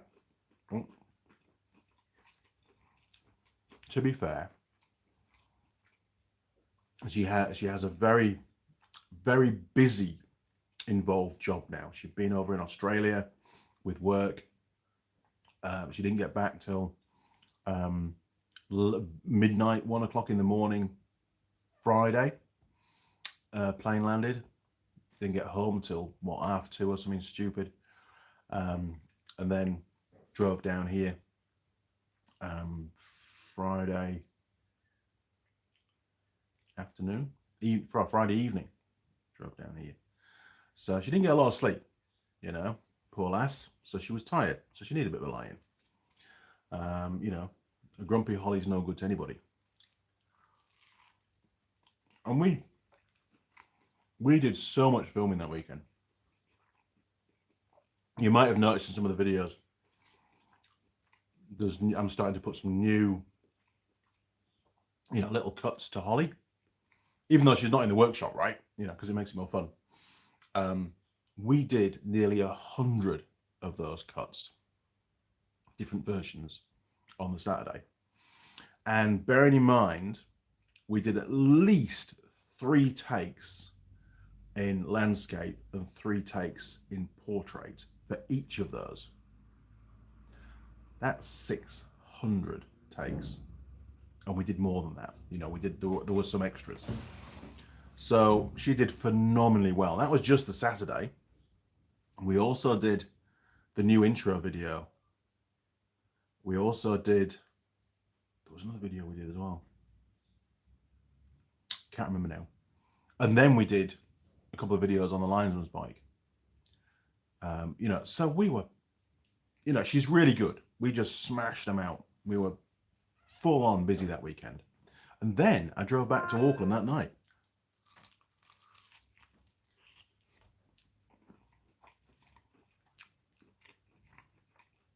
I was tired. And back home. Yeah. Jeez. Didn't go up till 1 o'clock in the morning. Dedication for the channel, you see. That's what it is for you guys. That's why I do that. So Sam, yes, we will do another live stream, but we might have to change it to maybe we could do a Saturday afternoon live stream. That would work. You know, finish filming about, I don't know, 4 p.m. New Zealand time, and then do a live stream then with a couple of beers, ciders, whatever. That would work, I think. Tell me if that time frame would work for you, because we've always done 8:30 a.m. Sunday mornings. I've never really moved it around. Banana Brooks, yes, some work gone into that list. There has. She's done a good job. Connor K, hey, morning Connor. Welcome back, sir. Good to hear from you. Andy, sorry I'm late. Busy than usual for a Saturday evening. I have clicked the like and ask others to do so as well. Thank you very much, Connor. Appreciate that. What are we on? Likes. Oh, there goes a burp. 12 likes. And I can see there's 21 of you watching, right? So some of you have not pressed the like button. Jim K, rats again. Yeah. Haven't seen one in the workshop. Have seen ratty footprints on dust recently. And have heard a mouse in the rafters. And have heard at least one rat. You know, in that plastic sort of sheeting that they put under the chicken wire stuff. Or above the chicken wire stuff. As they do. Wasn't a mouse. It was definitely a rat. Oh, and there's a possum living in the rafters above the original roof, but below the new roof. And it lives in the void between my workshop, the rear wall of my workshop, and the false wall of Ben's workshop. It's only narrow. It must be like 8 inches. But you can hear him scratching down to ground level, which would be concrete, because we concreted right up to my workshop. So he's got a nice concrete floor down there. And you can hear him, you know, just scratching away, you know, having a bit of a, you know, and then I'm sure I heard him snoring yesterday. And then at some point he climbs back up and then he goes onto the old roof. And I think he's made like a little, you know, a little easy chair and stuff up there, because you can hear him scratching around and moving and getting comfy up there. So, yeah, Ben did kill one the other day, a few weeks ago. Must have been another one that lived in the same place. And he heard it moving around, so he got his iron bar, and as it popped its head round into his workshop, because he hasn't fitted the doors that I made for him yet. Come on, Ben, fit the doors. He bonked it on the head. There was this. I was working in the workshop, and there was this bang, bang, bang, bang, bang, bang, bang, bang, and I had no idea what he was doing. And then he comes wandering around with a pair of mole grips, holding on to this bloody possum. I got it! I got it! Look, I killed the possum. He was so happy with himself.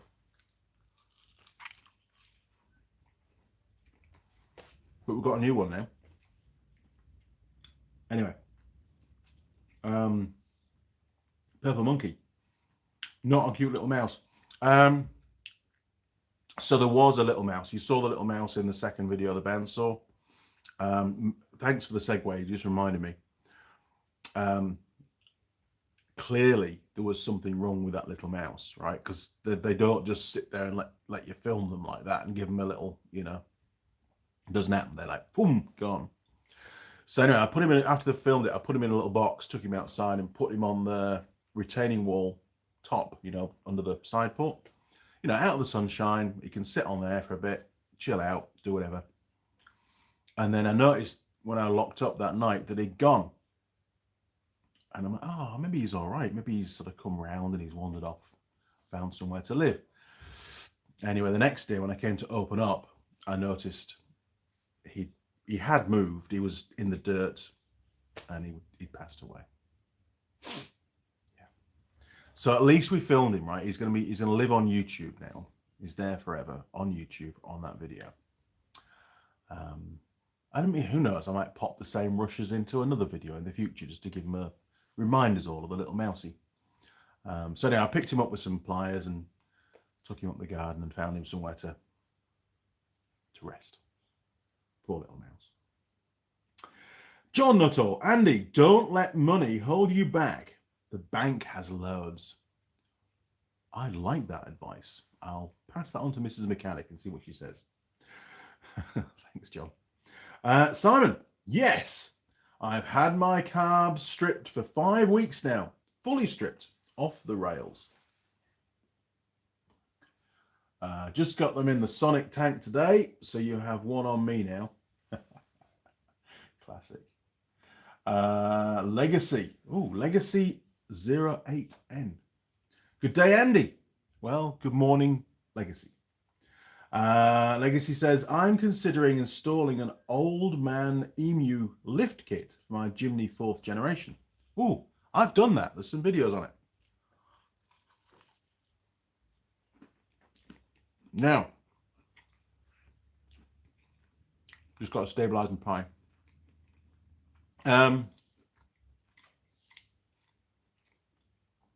Be warned.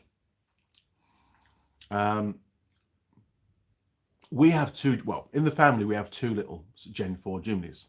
My youngest daughter's got one called Snowy in Queenstown. Completely standard, other than a roof rack and a little ladder and stuff. Standard tyres, standard wheels, standard suspension, not modified. Ours, as you all know, has got the old man Emu kit on it, and it's got heavy duty springs on the front and standard duty on the rear. I should have put heavy duty on the rear as well, but we upgraded the front because we were going to fit a winch and a winch bump and a bull bar, which eventually will go on, but I'm probably going to make the bull bar now because ARB bars are so expensive these days. Anyway, we also fitted the caster correction kit to the front axle, and it's a bit wibbly wobbly on the road, to be honest. It's nowhere near as sure-footed as it used to be. We've had the alignment done. It just seems a bit odd. It's running 15x7 rims. It's running 235, 75, 15 tires. And it's all right. It's quite happy at 80, 85 k's an hour, but at 100, it's a little bit, bouncy around the road. And it didn't used to be like that. It was a lot better before we fitted the lift kit. Now, sure, you've got to expect a little bit of adverse handling. Got in Eloise's after we've fitted our lift kit. Months and months later, she bought hers. She took us out for a drive. She was driving it, and doesn't wander anything like what ours does on the road. It's much more predictable, much more car-like, much more well-behaved. So the lift kit's great. Absolutely, if you're going to go off-road and you're going to need that kind of capabilities, ground clearance and so on. We did. If we hadn't had the kit fitted, I'm sure we'd have got stuck.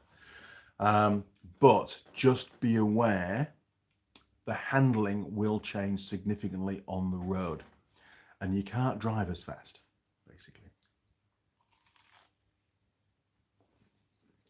But it's a great kit. And I don't think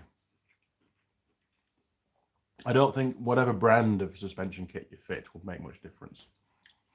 The only disappointing part of the Old Man Emu kit, and it was very disappointing, is the bushes. The replacement bushes had plastic outside rings. Plastic, not steel, plastic. What the hell? Steel isn't that expensive.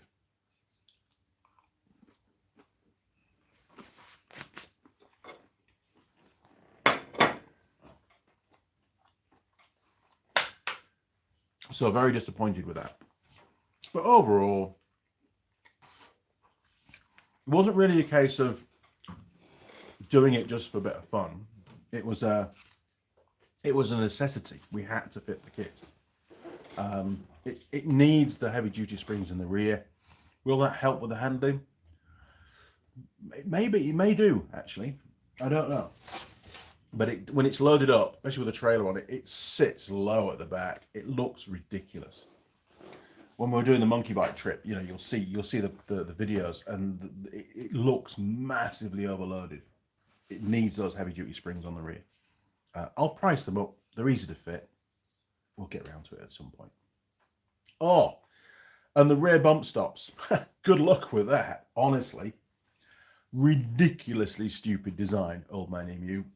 Just took ages for us to fit those bump stops and get those loose nuts positioned and bolted up.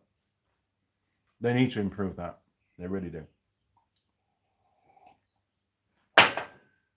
Right, let's quickly smash out some scores for that pie before I forget. So, the pie, I'm going to write this down. Herbert Adams.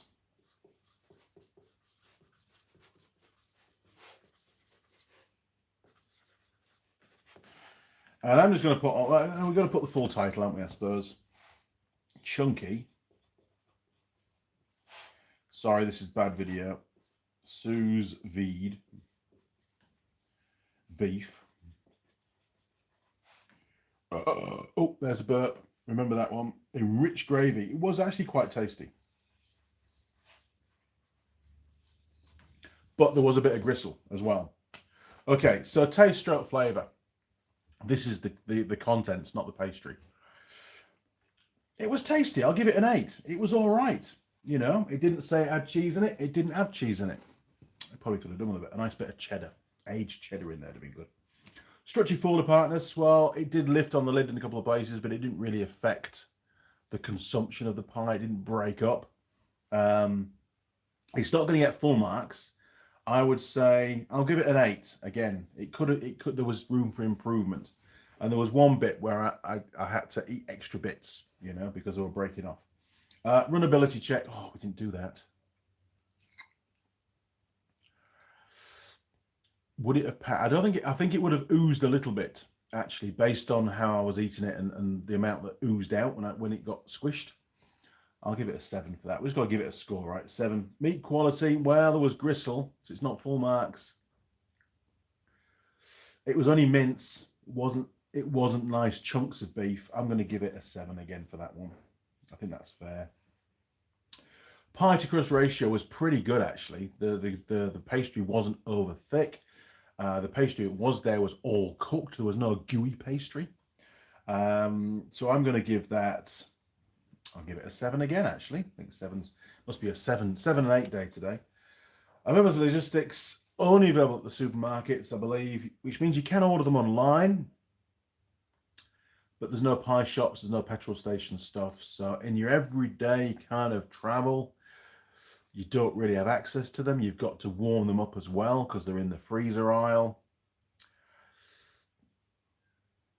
6, 5, 6.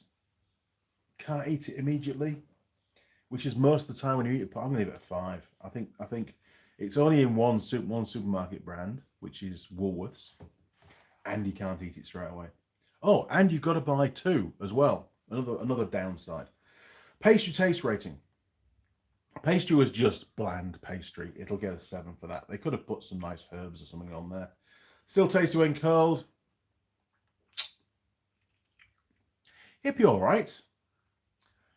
It'd be all right. I think having cheese in it would improve its cold tastiness.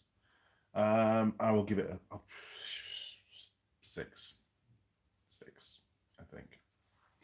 Packaging design. Well, it's just a cardboard box. That's sort of the style. There's no windows. It's just cardboard. It's printed. There's a photo on the front. I will give it a 6 for that as well. No, cardboard. I'll give it a 7. I'll give it a 7. At least putting it in a box. Recyclable score. It is only cardboard, so it's fully recyclable. They get 10 for that. Post pie heartburn. I've had a couple of burps, so we're down to 8. Hopefully it won't get any worse. Stuffability score. It was a 200-gram pie. I'm not really hungry now. It's done its job. I'm not over full either, so we'll give it a 10 for that. It did its job. Pie server attractiveness. Trying to think back to the lady at the supermarket. What would you say, honey? 6. Give her a 6. Very helpful. What? What did you say? It was a bloke. Give him a score. I can't score a bloke.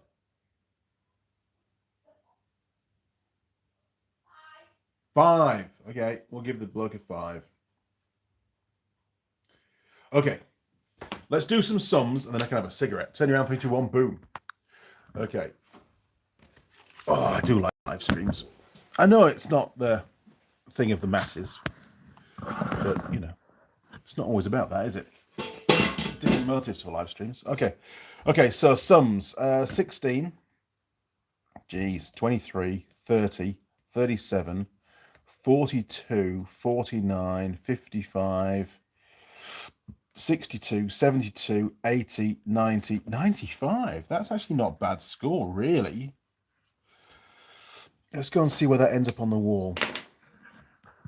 I will take a photo. I do need to get... It's been about a year, hasn't it? I still haven't got organised. Right, 95. 95. Oh, okay. Well, he's going to be down there, look. So there's plenty of room for it as well. So what else got 95? One for One Bakery and Cafe Shop steak pie in Wanganui. Yes, 95. Wild Bean Cafe. Meatball and Bacon, 95. And Coupland's Oamaru. Hello Sheldon, pepper steak, 95. So it's sort of in that category. It's not in the top 10 by any means. It's sort of, what's that, 10, 20, in the top 30. It's not great, Herbert Adams. I'm pretty sure you could improve on that pie. There's your scores, look. Okay, I will leave that out. I'll take a picture of that later on. Stick him on there, look. That'll do. Right. Turn you round. There we go. Right, we're in the final stages. Ow. So what's my plan for today, you all ask? Well, I'm back on the lathe again, making stuff. Well, not completely on the lathe. I've got a little bit of lathe work still to do. And then just general workshop duties, a bit of a tidy up. And I've got to go out tomorrow, so I've got to bring all the bikes back in. I've had them outside under the carport for the last couple of days, which is fine. We've been home. You know, it saves getting them all out every morning. Made this morning a lot easier, I must admit. They're all chained up. Nobody's going to take them. To do it, kill them. I'll dismember them. Marmite would have done that, but she's not here anymore. So anyway, going back to the old man emu stuff, strongly recommend the lift kit, but just be aware your road handling significantly changes.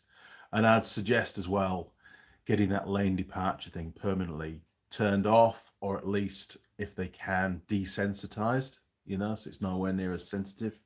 We've still got to get ours done. And axle breathers. Fit some axle breathers. Very important, and they're cheap.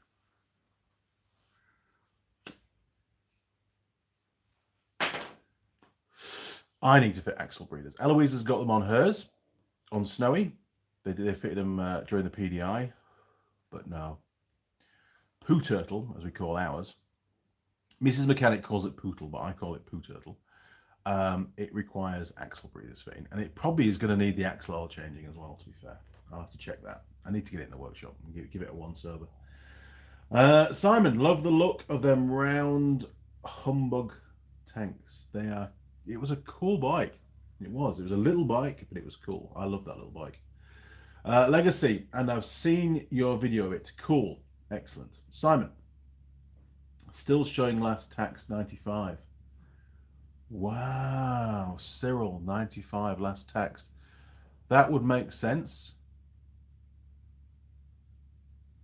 Wow. Because Ollie rode it. Ollie rode it for a short time. We moved to the farm. So we were doing the off-road. We were on site then for the off-road centre. That timing sort of lines up because he rode it for a short time. So he must have bought some road tax and we must have got an MOT on it. Huh. Wow. Thanks, Simon. Memories. So, I mean, it's never gone back on the road since. So obviously if you're still showing us being taxed, then the number plate must still be live. The bike could still go back on the road. Is that right? John Nuttall, the only time you should have a photo of your bike, Reggio, is if you're done for speeding. I don't think Cyril ever got done for speeding. It flat out was about 70 mile an hour. Flat out. Simon, maybe on the road as it is tax exempt now? Oh, maybe. Banana Brooks, Simon. It would say historic status, I think, if so. Okay. I think it's gone to the big motorcycle resting ground in the sky, as Cyril. It's very sad because that bike brought me a lot of fond memories when I was younger. And I have looked, there's been one or two have popped up here in New Zealand, CM200 twins. They're very rare over here. Maybe in the future, it's certainly a bike that I would love to have in my collection because, you know, it's what I used to have. I know it's not Cyril, but it's the next best thing, right? So we'll keep looking, but it all depends on the funds. Funds are a bit low at the moment. I spent some money in the last few months. Richard Perry, taxed 20... What? Taxed 28th of January 95. Oh, there we go. 95. I read that as 25 then. Yeah, that's it was about when it was winter time when he was riding it. So there you go. I thought that would help Simon. Banana Brooks, last logbook change 11/1/95. Oh wow. Logbook change then. So maybe we changed the colour. Maybe I put a different fuel tank on it or something when Ollie was riding it. Maybe it was leaking or something. Isn't it amazing what you guys can find out? Simon, my now, if it was scrapped, will be gone from the system. Ah, okay, so it's not been scrapped. Hello from, it's probably still there, right? It's probably still in the potting shed. I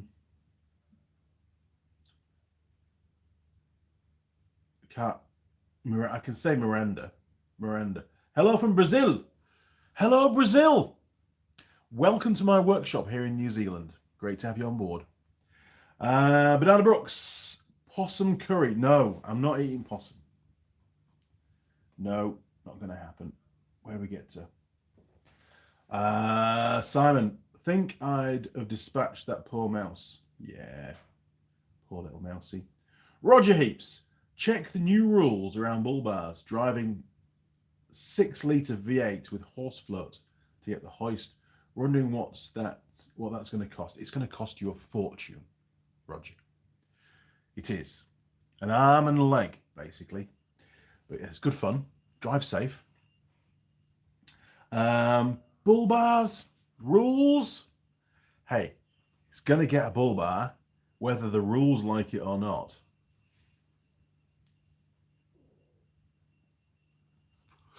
And to be fair, there are plenty of Jimny Gen 4s here on the road in New Zealand with bull bars.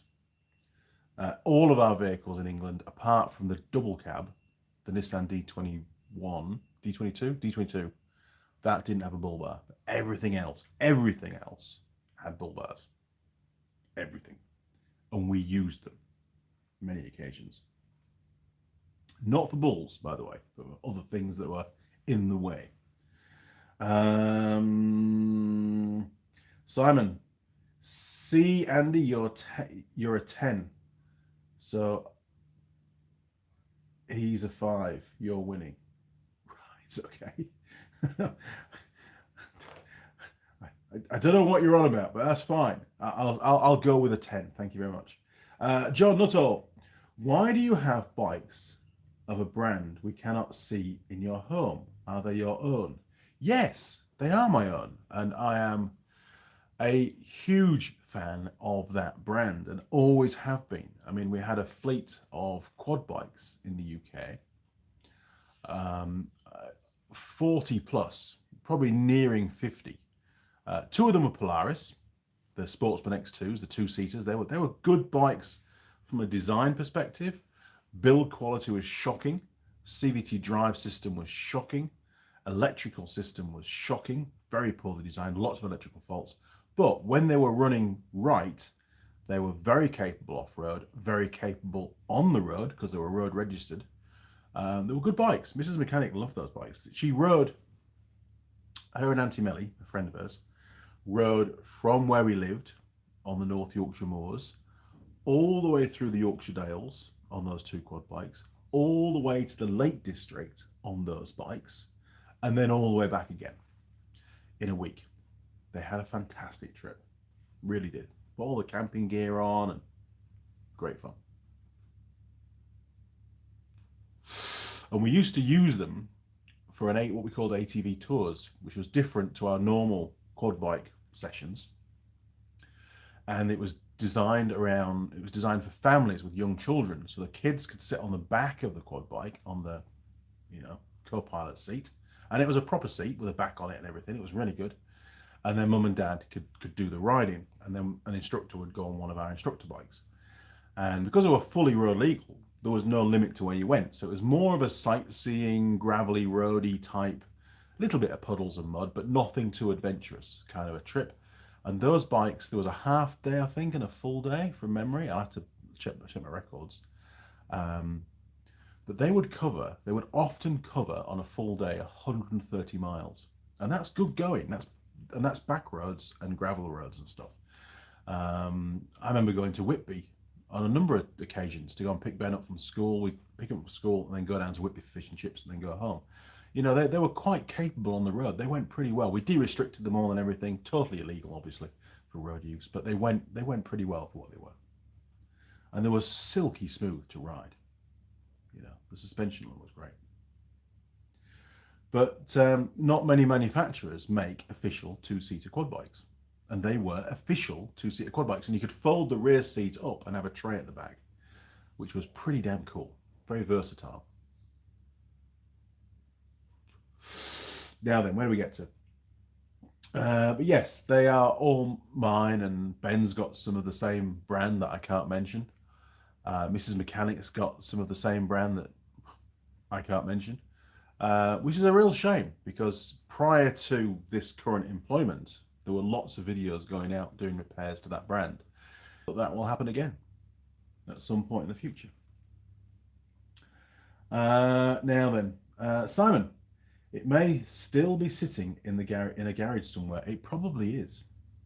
Old Cyril. Roger Heaps, new rules just came in. He's had a bull bar for years. Don't worry about it. It's all good. I'm not worried about it, honestly. If life's way too short to be worrying about whether you're allowed to fit a bull bar or not. It's getting a bull bar, and it's going to get a proper one made, an Andy bull bar, and my bull bars are proper. Right. Please just call. Hey, please just call Miranda. Oh, Miranda. Please just call me Miranda. Okay. I am by ending my 1975, close to finishing your 1975 CB400F, struggling with the bike wiring and the Dana ignition. I am an old mechanical engineer, 70 years old, next June 23. Well, fantastic that you're doing a motorcycle project, and a great bike to do a project on. It really is. I did a video of fitting the Dana electronic ignition system to a CB750K2. It's been a very popular video. Many people have watched that video and found it super helpful on how to do the wiring. The one thing that I will say is I also changed the ignition feed. So if it's the same as the 750, which it probably is on the Hondas, because they kept them all very similar at that era, the power so it was originally points, right? So the power originally goes from the ignition switch through the kill switch to the primary side of the coils via the ignition points, right? And there was a lot of volt drop in that circuit due to aged components and aged wiring and all that kind of stuff, and just the sheer length of the wiring. So I fitted an ignition relay, so that circuit, all it did was turn the relay on, and the relay provided direct feed to the ignition system. Now, I can't remember whether I fitted the relay before I did the points fitment video or after. You'll have to watch the videos. But it made a huge difference to reducing volt drop in that ignition circuit. Made the bike start so much better, even on points. And then when we switched it across to the electronic ignition, man, that thing started so well. It's a few years ago, so my memory does fade, as all of our memories fade over the years. There'll be a lot more detail in the video than what I can give you now. So you're going to have to, maybe you've watched the video, you'll have to watch the video again. But you can always reach out to Dana themselves, Dana Tech. They've got a support line as well. You can email them. They were super helpful to me when because I told them what I was doing. I was going to do some videos on it, and they gave me quite a good few pointers as well, which I've tried to embed in that video for you. Hang on, scroll back. Oh, hang on. Miranda, it is a pleasure to be in your live chat. Well, it's a pleasure to have you on board, sir. It really is. Now then, John, Mr. Nuttall, give the address of the potting shed. I'll go and look. I need more. I need more. Okay. I probably can't do that, to be fair. Uh, Giving away the address of where I used to live. It was a farm. It's not going to be there. Well, it might be there. I'm sure that they cleared out the potting shed because there was all sorts of contraptions, and that's where we had our modified cement mixer overall washing machine that I designed with the pressure washer. Fantastic piece of kit, by the way. And there was all sorts of other junk in there as well, and washing machines and stuff. They cleared it all out. I'm sure they would have done. So I don't know where Cyril will be now, apart from in my mind, memories and photos. Simon said nothing. Oh, sorry, you did. Miranda, see Andy's video on the CB750 electric. Yes, see that video. There's loads. I think there's a playlist of the CB750K2, so just jump onto that. It might be under project vehicles. It might be under I have a dedicated playlist. I can't remember. Useless. But there's loads of videos on that, and specific videos on the ignition system, checking for volt drops, finding where the volt drops are, fixing some of them, and fitting that ignition relay. That was a really good video. Strongly recommend that to any old bike. It takes away a lot of load off the ignition switch and the kill switch that doesn't burn the contacts, and massively reduces volt drop. Simon, I've got 3 of that brand you can't mention. Good man, I like it. And one of them takes a DTI to set the points. Holy shit. Kavoka Designs, I added a remote relay to my trunk. Added a 1500 watt inverter and home microwave in the trunk of the car with 240 amp alternator and alternator upgrades and wires. Holy crap, that's good going, mate. Good going.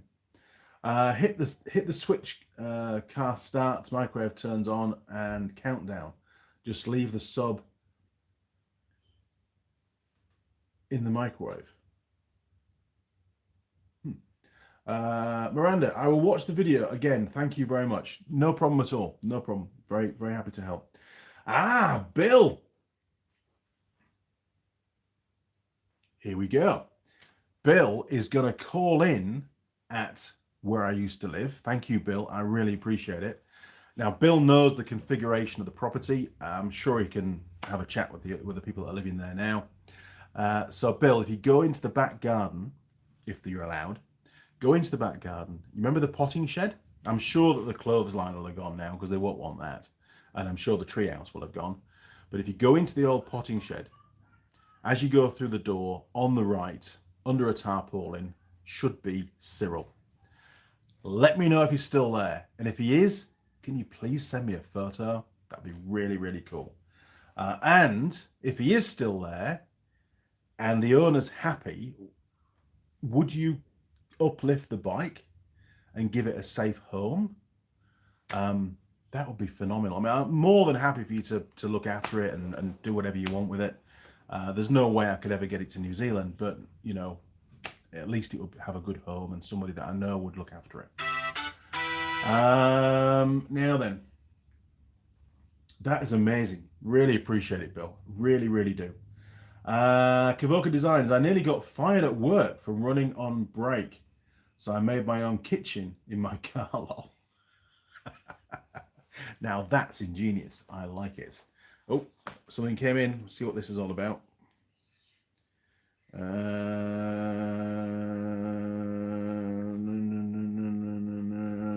we got? Oh, friend requests. Here we go. I will deal with those later. Very good. Okay. Right. Coffee's nearly gone. 2 hours. How do we do a live stream for 2 hours? Ridiculous. Hope you've all enjoyed it. Okay, crew. Thank you very much for watching. It's really cool to catch up yet again. I really value this time that we have together. Oh, hang on. Bill, that's a big 10-4, good buddy. And if it's there, I can give it a home. Andy Mechanic approved. Thank you, Bill. Really appreciate it. JJ, thanks, Andy. Superb show as always. Such a good way to start the Sunday. I agree. Thank you. That's it. We're there. So until next live stream or the next video that hits the channel, I'll see you next time. Until then, stay safe, ride safe, fix everything you can, but just enjoy doing it. Oh, one more. Concept. Tuned in just as you were finishing. Marathon 2 hours. It flies by. It feels like half an hour to me. It's really quick. Okay, crew. Time for me to do some work. I'll see you next time. Take care. Cheers. Over and out.